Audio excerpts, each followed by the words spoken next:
साथियों, आप सभी का इस प्लेटफॉर्म पर स्वागत है।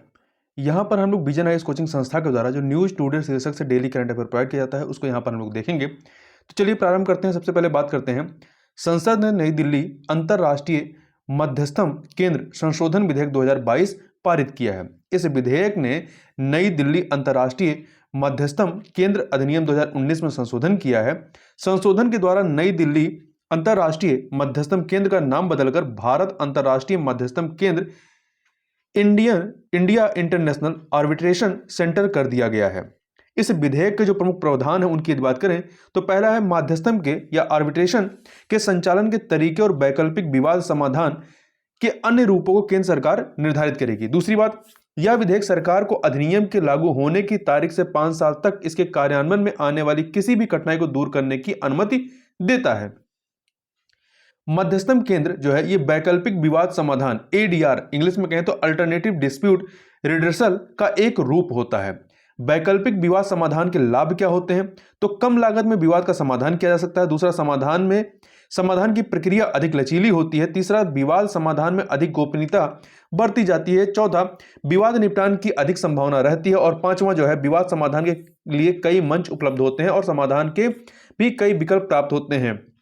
अब बात करते हैं अंतर्राष्ट्रीय मध्यस्थम के बारे में। यह मध्यस्थमों के माध्यम से अंतर्राष्ट्रीय वाणिज्यिक और व्यावसायिक विवादों के निपटान का एक साधन है। इसमें विवाद में शामिल पक्ष अदालत जाने की बजाय किसी निजी विवाद समाधान प्रक्रिया का विकल्प चुनते हैं। अंतर्राष्ट्रीय मध्यस्थम का लाभ उठाना वैकल्पिक हो सकता है, अर्थात ये अल्टरनेटिव है, लेकिन ऑप्शनल है ये, लेकिन अनिवार्य मध्यस्थम के प्रावधान के जरिए इसे अनिवार्य भी बनाया जा सकता है। विदेशी मध्यस्थम निर्णय की मान्यता और प्रवर्तन पर कन्वेंशन 1958 जिसे न्यूयॉर्क कन्वेंशन कहते हैं तथा द्विपक्षीय निवेश संधियों के माध्यम से मध्यस्थम निर्णयों को अधिक व्यापक और सहज तरीके से लागू किया जा सकता है। अब बात करते हैं US national oceanic and atmospheric administration NOAA के बारे में। तो नोवा ने आर्कटिक रिपोर्ट कार्ड 2022 जारी किया है। देखिए, यह रिपोर्ट जो है वर्ष 2006 से प्रतिवर्ष जारी की जाती है और यह एक विशेषज्ञ समूह जिसे पीयर रिव्यू इंग्लिश में कहते हैं कि अध्ययन पर आधारित रिपोर्ट है। यह आर्कटिक पर नवीनतम पर्यावरणीय जानकारियां प्रदान करती है। ठीक है, तो आर्कटिक यदि आप मैप में देखेंगे तो ये नॉर्थ साइड में, मतलब नॉर्थ पोल के साइड वाला जो हिस्सा है ये आपका आर्कटिक ओशन कहलाता है और साउथ वाला अंटार्कटिक होता है। देखिए, पीयर रिव्यू प्रक्रिया के तहत एक विशेषज्ञ के विद्वतापूर्ण कार्य, शोध व विचारों की समान क्षेत्र के विशेषज्ञों द्वारा समीक्षा की जाती है। इस प्रक्रिया को अकादमिक वैज्ञानिक गुणवत्ता सुनिश्चित करने के लिए आवश्यक माना जाता है। रिपोर्ट के जो मुख्य निष्कर्ष है उनकी बात करें, पृथ्वी के अन्य हिस्सों की तुलना में आर्कटिक दोगुने से भी ज्यादा तेजी से गर्म हो रहा है और वर्ष 2022 में समुद्री बर्फ का विस्तार दीर्घकालिक औसत से काफी कम है। 2022 में समुद्री बर्फ का जो विस्तार है वो दीर्घकालिक औसत से काफी कम है। इस क्षेत्र का एल्बिडो भी प्रभावित हो रहा है, जिससे यहां मौजूद बर्फ जो है ज्यादा तेजी से पिघल रही है। समुद्री तल के औसत तापमान एसएसटी में लगातार वृद्धि हो रही है। इससे महासागरों में पादप प्लवक फाइटोप्लैंक्टन आधारित कार्बनिक पदार्थों के उत्पादन में तेजी आई है। ये जो पादप प्लवक होते हैं समुद्र में, ये प्राथमिक उत्पादक का कार्य करते हैं। चुकची सागर में ठंडे सतही जल और उत्तरी पवनों के कारण गर्मियों में भी समुद्री बर्फ लगातार जमी रहती है। आर्कटिक में समुद्री पोतों की आवाजाही बढ़ रही है तथा 1950 के दशक से इस क्षेत्र में सभी मौसमों में वर्षण में वृद्धि दर्ज की गई है। संभवतः वनाग्नि और चरम मौसमी घटनाओं की वजह से टुंड्रा प्रदेश की हरियाली में क्षेत्रीय स्तर पर भिन्नता देखी गई है। अब बात करते हैं आर्कटिक का महत्व क्या है। यह वैश्विक महाशक्तियों के भू राजनीतिक, भू आर्थिक एवं भू पारिस्थितिक हितों से संबंधित एक महत्वपूर्ण क्षेत्र है। जलवायु परिवर्तन के कारण आर्कटिक क्षेत्र की बर्फ पिघल रही, इससे यह क्षेत्र आर्थिक दोहन के लिए अधिक अनुकूल बन रहा है। यह क्षेत्र तेल एवं गैस के भंडार, धातु तथा खनिजों से समृद्ध है। उत्तरी समुद्री नॉर्थर्न सी मार्ग को एक नए व्यापारिक मार्ग के रूप में खोलने की संभावना बढ़ रही है। यह विश्व की महासागरीय धाराओं के परिसंचरण में मदद करता है तथा यह वैश्विक जलवायु परिवर्तन को मापने के लिए बैरोमीटर के रूप में कार्य करता है। आप यहां मैप में जो है आर्कटिक क्षेत्र को देख सकते हैं। यहां मैप में इधर आप देखेंगे कनाडा है, इधर ग्रीनलैंड है, इधर रशिया है। यह आपका आर्कटिक ओशियन है। आर्कटिक में भारत की बात करते हैं तो देखिए, भारत ने वर्ष 2007 से आर्कटिक अनुसंधान कार्यक्रम शुरू किया। इसके तहत अब तक कई अभियान चलाए जा चुके हैं। भारत ने अपनी पहली आर्कटिक नीति घोषित की है तथा भारत जो है आर्कटिक परिषद के पर्यवेक्षकों में शामिल है। इसका सदस्य नहीं है बल्कि इसके ऑब्जर्वर देशों में शामिल है। आगे बात करते हैं पुरानी बनाम नई पेंशन प्रणालियों, OPS versus NPS, old pension scheme versus new pension scheme पर बहस की बजाय देश की समग्र पेंशन प्रणाली में सुधार की आवश्यकता है। हाल ही में कुछ राज्यों ने नई पेंशन योजना को छोड़कर पुरानी पेंशन योजना को फिर से बहाल किया है या अपनाने का निर्णय लिया है, जैसे कि आप छत्तीसगढ़, राजस्थान, झारखंड और अभी हाल ही में हिमाचल में भी होने वाला है। राज्यों के इस कदम ने भारत में एक उपयुक्त पेंशन प्रणाली के बारे में सोचने की आवश्यकता को प्रकट किया है। देखिए, ओल्ड पेंशन स्कीम के तहत केंद्र और राज्यों के सरकारी कर्मचारियों को अंतिम मूल वेतन का 50% पेंशन के रूप में देना निर्धारित किया गया था। इसके लिए कर्मचारियों को अपनी पेंशन में योगदान करने की आवश्यकता नहीं होती है। न्यू पेंशन स्कीम को अब राष्ट्रीय पेंशन प्रणाली कहा जाता है। इसके तहत सरकारी कर्मचारी अपने वेतन के 10% की दर पर मासिक अंशदान करते हैं और समान दर पर सरकार भी अंशदान करती है। भारत की पेंशन प्रणाली में जो कमियां हैं वो क्या है? देखिए, वर्तमान कर्मचारियों में से कम 85% ऐसे कर्मचारी हैं जो किसी भी पेंशन योजना से नहीं जुड़े, ना ही न्यू पेंशन स्कीम से, ना ही ओल्ड पेंशन स्कीम से। लगभग 57% बुजुर्ग आबादी को किसी भी प्रकार का आय समर्थन प्राप्त नहीं है। साथ ही वृद्धावस्था आय समर्थन प्रणाली पर सार्वजनिक व्यय का 11.5% खर्च किया जाता है। राज्य सरकारें इन खर्चों का 60% से अधिक वहन करती हैं। पेंशन प्रणाली में सुधार की जरूरत क्यों है? देखिए, देशव्यापी सामाजिक सुरक्षा प्रणाली का अभाव है। ठीक है, तो पेंशन क्या होती है? एक प्रकार से सामाजिक सुरक्षा का कार्य करती है बुजुर्गों के लिए या जो रिटायर्ड लोग हैं। देश में वृद्ध नागरिकों की संख्या लगातार बढ़ती जा रही है तथा भारत में प्रति व्यक्ति आय कम है और पारंपरिक परिवार समर्थन प्रणाली के टूटने के कारण सामाजिक व्यवस्था में परिवर्तन हो रहा है। तो इस वजह से इसकी महत्ता और बढ़ती जा रही है। वर्ष 1994 में विश्व बैंक ने वृद्धावस्था संकट को टालने के लिए पेंशन ढांचा प्रदान किया था। बाद में इसमें सुधार करके वर्ष 2008 में विश्व बैंक पेंशन संकल्पनात्मक ढांचा, world bank pension conceptual framework जारी किया गया था। अब आगे बात करते हैं लोक लेखा समिति पीएसी अर्थात पब्लिक अकाउंट्स कमिटी ने सार्वजनिक वित्तीय प्रबंधन प्रणाली पीएफएमएस इंग्लिश में कहें तो पब्लिक फाइनेंशियल मैनेजमेंट सिस्टम को लागू करने में राजकोषीय विवेक फिस्कल प्रूडेंस पर बल दिया है। देखिए, सार्वजनिक वित्तीय प्रबंधन प्रणाली एक वेब आधारित ऑनलाइन सॉफ्टवेयर एप्लीकेशन है। इसे केंद्रीय वित्त मंत्रालय के लेखा महानियंत्रक, जिसे कैग के नाम से हम लोग जानते हैं, कैग के कार्यालय नहीं, सीजीए, ये कैग नहीं है, सीजीए के कार्यालय ने विकसित और कार्यान्वित किया है। ठीक है, यह लेखा महानियंत्रक है और वो लोक लेखा परीक्षक होता है। पीएफएमएस सार्वजनिक वित्तीय प्रबंधन प्रणाली की शुरुआत वर्ष 2009 में की गई थी। इसे भारत सरकार की सभी योजनाओं के तहत जारी निधियों पर नजर रखने और कार्यक्रम कार्यान्वयन के सभी स्तरों पर व्यय की रियल टाइम रिपोर्टिंग के उद्देश्य से शुरू किया गया था। बाद में प्रत्यक्ष लाभ अंतरण योजनाओं को भी इस प्रणाली के दायरे में लाया गया था। पीएससी द्वारा अर्थात लोक लेखा समिति द्वारा रेखांकित जो मुख्य चिंताएं हैं वो क्या हैं? पहला, सार्वजनिक वित्तीय प्रबंधन प्रणाली पीएफएमएस का कार्यान्वयन अनौपचारिक तरीके से किया गया था। साथ ही इस प्रक्रिया की कोई समुचित वित्तीय योजना भी नहीं बनाई गई थी। दूसरा, इसके कार्यान्वयन के लिए ना तो पर्याप्त कर्मी नियुक्त किए गए थे, ना ही अवसंरचना स्थापित की गई थी और ना ही आधुनिक तकनीक इस्तेमाल की गई थी।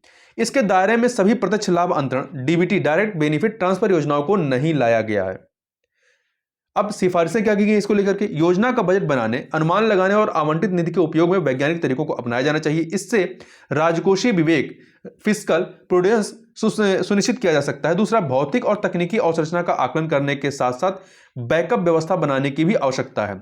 तीसरा, पारदर्शिता, जवाबदेही और राजस्व बचत सुनिश्चित करने के लिए सभी कार्यान्वयन एजेंसियों का तेजी से समावेशन तथा निश्चित समय सीमा के भीतर भुगतान अंतरण सॉफ्टवेयर का एकीकरण करना चाहिए। चौथा, डीबीटी प्रत्यक्ष लाभ अंतरण डायरेक्ट बेनिफिट ट्रांसफर योजना को पीएफएम पब्लिक फाइनेंशियल मैनेजमेंट में शामिल करने से पहले योजना की प्रकृति और इसके घटकों का गहन मूल्यांकन करना चाहिए।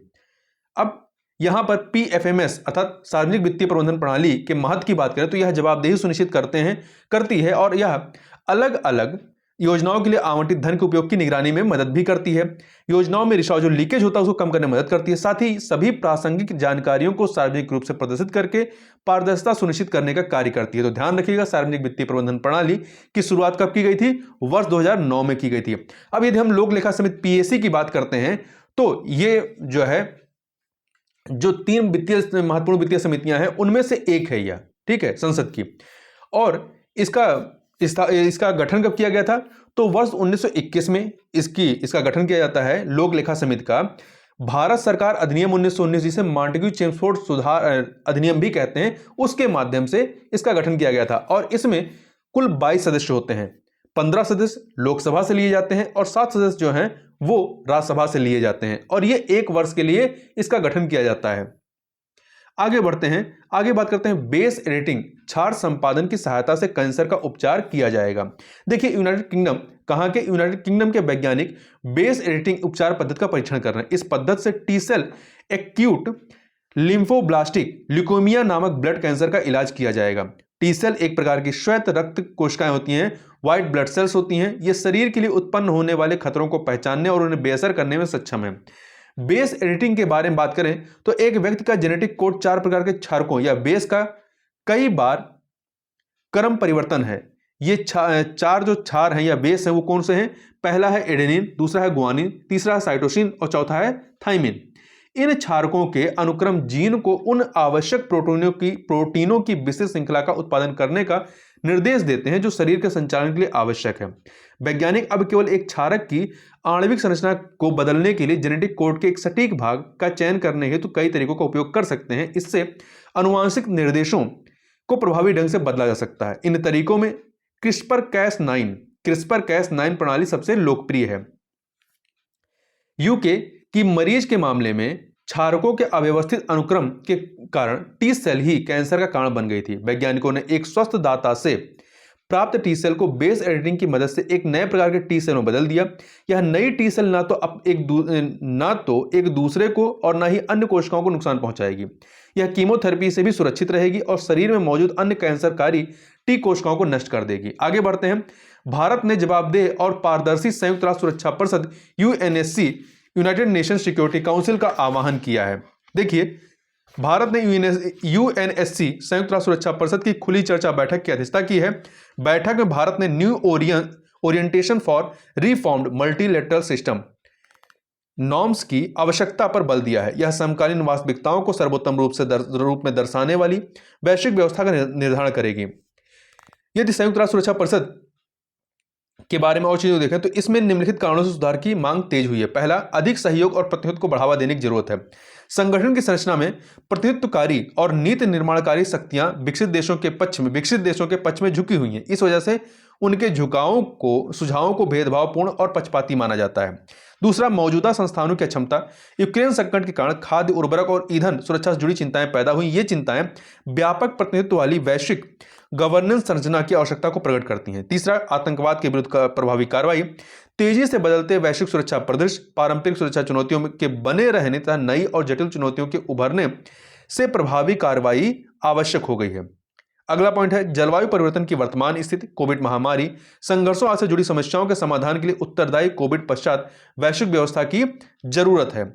बहुपक्षीय प्रणालियों में सुधार के लिए किए जा सकने वाले उपायों की बात करें तो संयुक्त राष्ट्र को अधिक लोकतांत्रिक बनाने की जरूरत है ताकि यह सभी सदस्यों के समान प्रतिनिधित्व और अधिकारों को दर्शाए। दूसरा, विश्व बैंक और अंतर्राष्ट्रीय मुद्रा कोष IMF की प्रत्यक्ष एवं अप्रत्यक्ष शर्तों को चरणबद्ध तरीके से समाप्त किया जाना चाहिए। तीसरा, विकासशील देशों का प्रतिनिधित्व बढ़ाने के लिए विश्व बैंक और IMF की शासी संरचना में सुधार किया जाना चाहिए। चौथा, पारदर्शिता और जवाबदेही बढ़ाने के लिए आंतरिक प्रशासनिक प्रणालियों तथा बाहरी निगरानी में सुधार किए जाने चाहिए। अन्य सुर्खियों की बात करते हैं, अर्थात जो शॉर्ट में करंट अफेयर उनको देखते हैं। पहला, महिलाओं की स्थिति पर संयुक्त राष्ट्र आयोग, United nation commission on status of women UNCSW। संयुक्त राष्ट्र आर्थिक और सामाजिक परिषद ने ईरान को CSW अर्थात महिलाओं की स्थिति पर जो संयुक्त राष्ट्र आयोग है इसकी सदस्यता से हटाने के लिए एक संकल्प स्वीकृत किया है।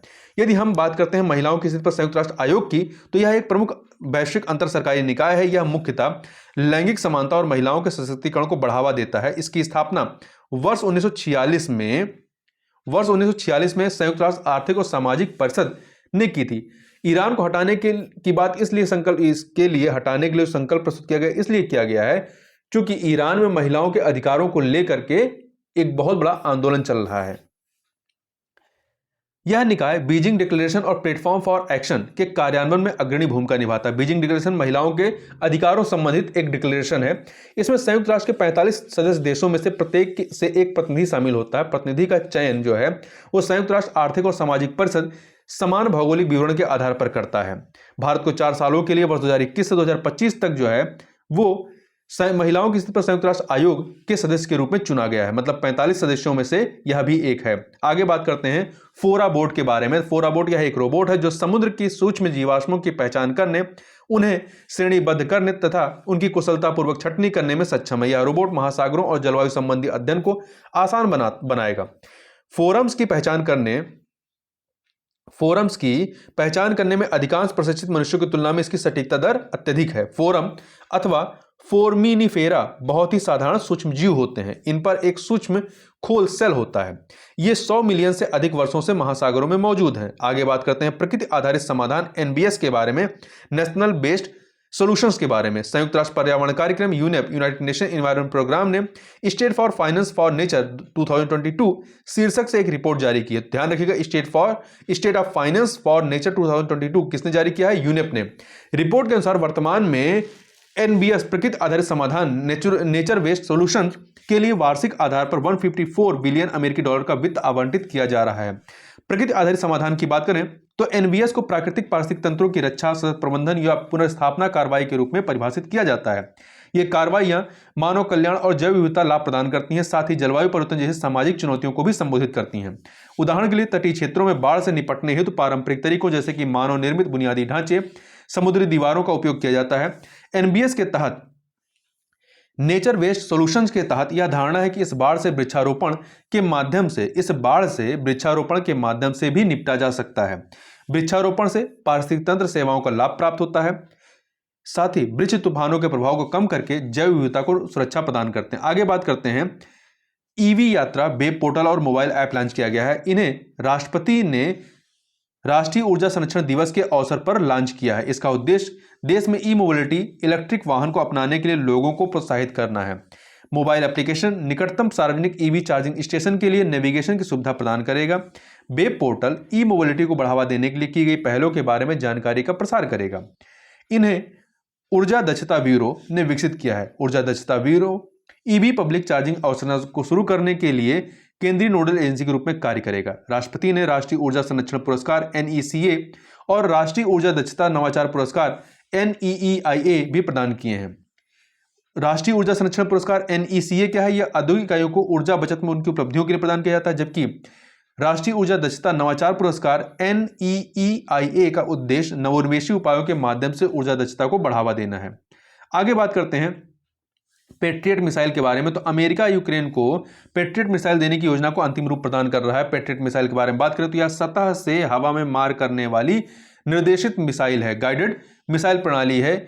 यह विमान, क्रूज मिसाइलों और कम दूरी की बैलिस्टिक मिसाइलों को लक्षित कर सकती है। अन्य समान मिसाइल प्रणाली क्या है? सतह से हवा मार करने वाली रूसी S-400 ट्रायम्फ मिसाइल प्रणाली, terminal high altitude area defence जिसे थॉड कहते हैं, इत्यादि। आगे बात करते हैं गमोशा को भौगोलिक संकेतक का दर्जा GI टैग दिया गया। गमूशा या गमछा सफेद रंग का हाथ से बना हुआ एक वस्त्र का एक आयताकार टुकड़ा है। इस वस्त्र के किनारे लाल रंग के होते हैं, साथ ही इसमें अलग अलग डिजाइन और रूपांकन भी होते हैं। गमोशा को असमिया लोग अक्सर सम्मान और गौरव के प्रतीक के रूप में प्रस्तुत करते हैं। यह मतलब आसाम का एक कपड़ा है। असम का भौगोलिक संकेतक बौद्धिक संपदा अधिकारों का हिस्सा है या भौगोलिक संपत्ति के संरक्षण के लिए पेरिस कन्वेंशन के अंतर्गत आता है।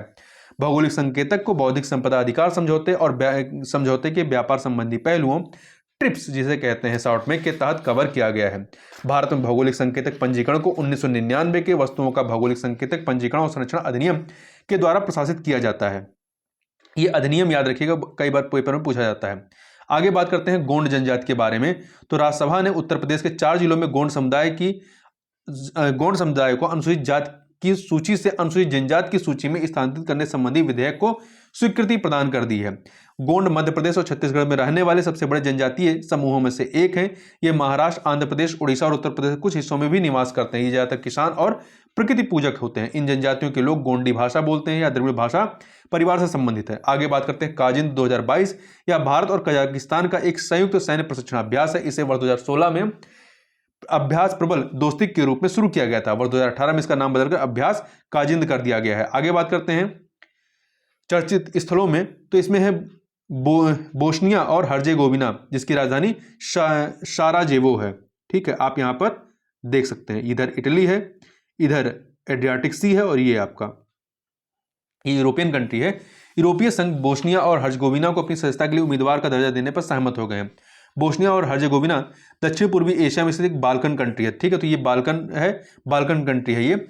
इससे पहले यह यूगोस्लाविया संघ का एक राज्य था। यह क्रोएशिया, सर्बिया और मोंटेनेग्रो से अपनी सीमाएं साझा करता है। एड्रियाटिक सागर इसे समुद्री पहुंच प्रदान करती है।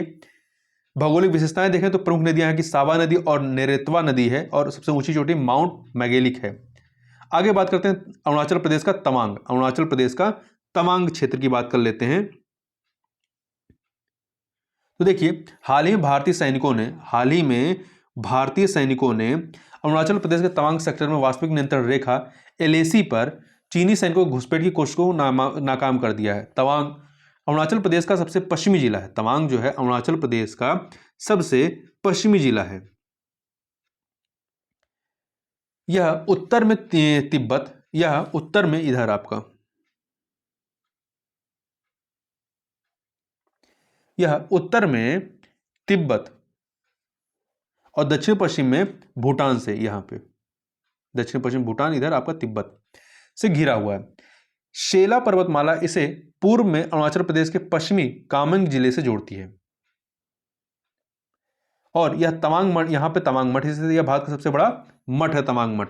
यह लहासा जो कि तिब्बत में है, यह लहासा में पोटाला पैलेस के बाद दुनिया का दूसरा सबसे बड़ा मठ है। तो इस प्रकार से इस वीडियो में बस इतना ही। मिलते हैं नेक्स्ट वीडियो में, तब तक के लिए बहुत बहुत धन्यवाद।